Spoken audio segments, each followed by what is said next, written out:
Hey there, historians, and welcome back to another edition of Name that flag! Name that flag! Name that flag! Before the break, Justin shocked the world by guessing which Marxist revolutionary had the longest beard, which means we're all tied up as we go into our final round. Does Justin have what it takes to complete an unbelievable comeback? Or will our reigning champ Juan win again? It's time to find out. Contestants, you have 10 seconds to write down which political party this flag represents and win our grand prize of 50,000 gold. Are y'all ready? Let's play Name That Flag. Here we go.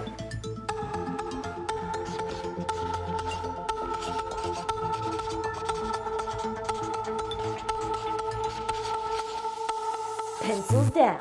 All right, let's see who will walk away as our champion tonight. They each said the Communist Party. Oh, so close.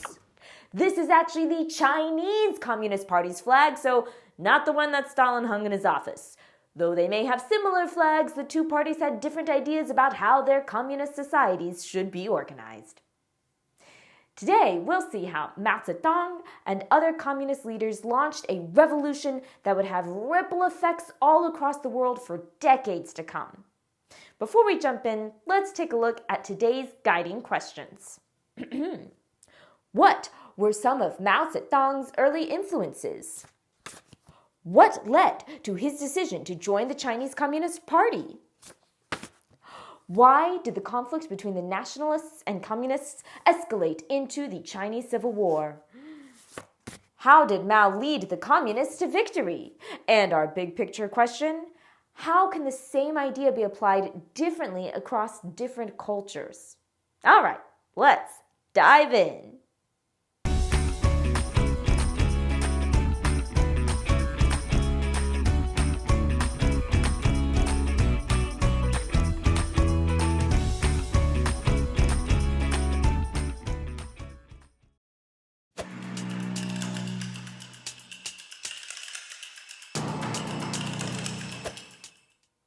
We can't begin any lesson on the Chinese Communist Party, or the CCP, without starting with its most important figure. Mao Zedong was born into a peasant family in 1893 in the rural province of Hunan. Remember this, because his rural upbringing would play a major role in his later political theories and actions. Young Mao was a voracious reader. He devoured books from Western scientists and philosophers, which he could access thanks to the New Deal of the late Qing dynasty and its westernization of Chinese schooling.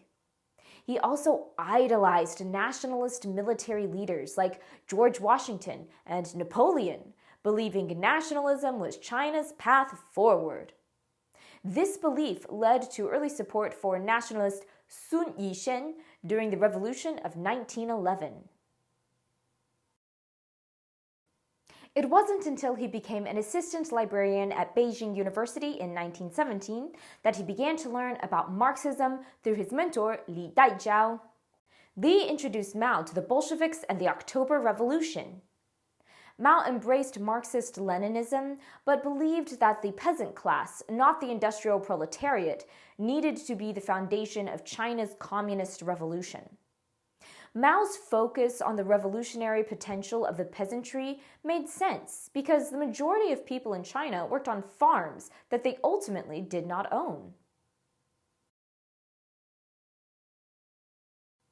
Mao put his politics into practice as a teacher, organizing student strikes against the regional Hunan government. But in 1921, Mao's mentor, Li Daijiao, and Jun Du-xiu co-founded the Chinese Communist Party with support from the Soviet Union.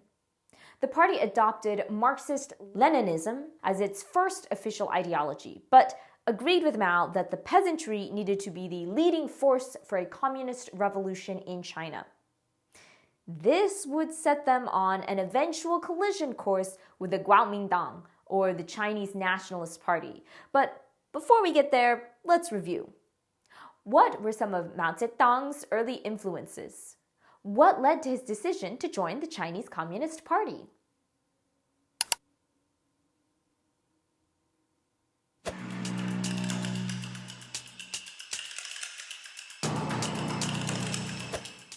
Although the communists and nationalists both believed in a strong, unified China, their particular visions for this new China were radically different from each other.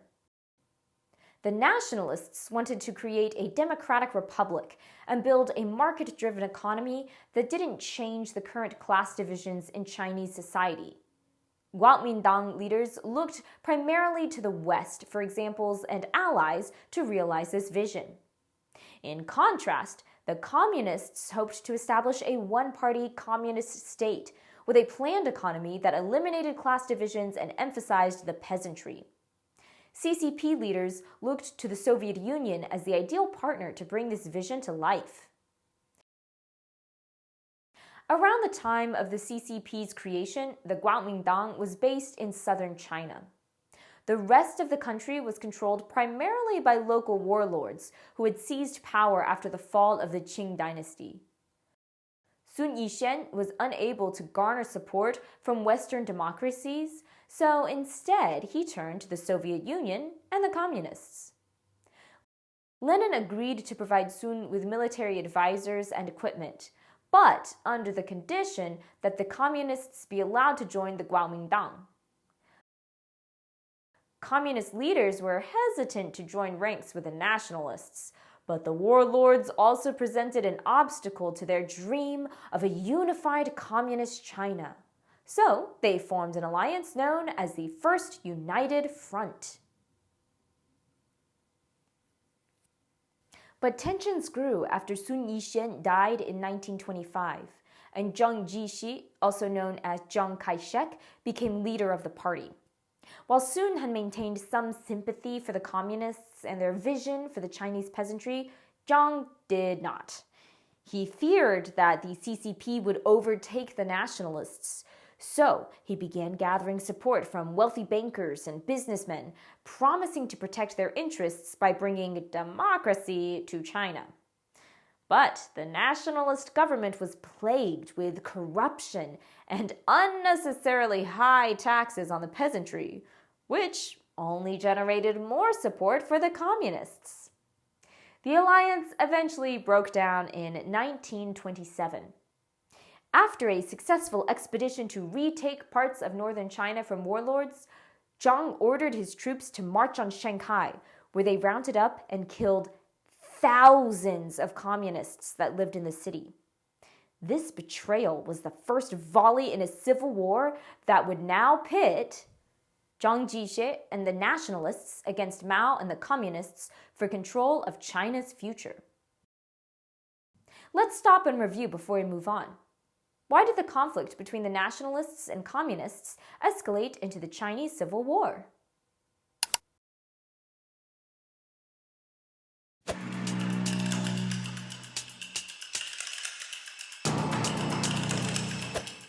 During the initial stages of the war, Mao moved from village to village, building up his Red Army of peasants that he trained in tactics of guerrilla warfare.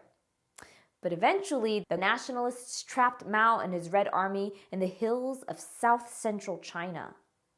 Somehow, the Red Army broke through enemy lines and escaped, beginning a 6,000-mile trek known as the Long March. During the march, thousands died from hunger, exhaustion, and diseases as they crossed treacherous terrain and struggled to stay ahead of nationalist troops. But surviving members of the Red Army eventually made it to northwestern China, and Mao's leadership during the march elevated him to the status of a folk hero throughout the country.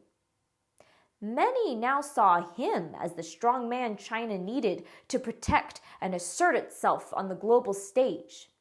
Zhang disagreed, but he couldn't do much as his troops were struggling to fight off Japanese troops as well. Japan had seen the Chinese Civil War as the perfect time to invade Manchuria in northeast China, massacring thousands of Chinese civilians and destroying miles of precious farmland in the process. Both the nationalists and communists took up arms, but the communists experienced much more success fending off Japanese troops. Their success, combined with the fact that Japan had already seized huge amounts of Chinese land, led to a temporary truce and the formation of the Second Unified Front in 1935. The truce would last until 1940, when the last Japanese forces were finally driven out of China. The Civil War resumed and would rage on for almost another decade. But even with support from the US, the nationalists eventually fell to the communists in 1949. After almost 20 years of conflict, Mao declared the establishment of the People's Republic of China. Soon after, Mao signed a treaty of military and economic support with Stalin and the USSR. Zhang and the nationalists retreated to Taiwan, which they dubbed Nationalist China. Phew! Let's take a breath and review one last time. How did Mao lead the communists to victory? With Mao in full control, the People's Republic of China would undergo a series of radical cultural changes in the ensuing decades. These changes would not just affect the lives of ordinary Chinese people, but they would fundamentally alter the way other countries viewed and interacted with China for years to come. Leaders in the West, especially the United States, saw Mao's communist takeover as a threat to their economic and political interests all over the world. These tensions between China and the West still exist today, but that's a lesson for another day. Until then, make sure to brush up on your knowledge of communist flags, and remember, history is everywhere. Hey!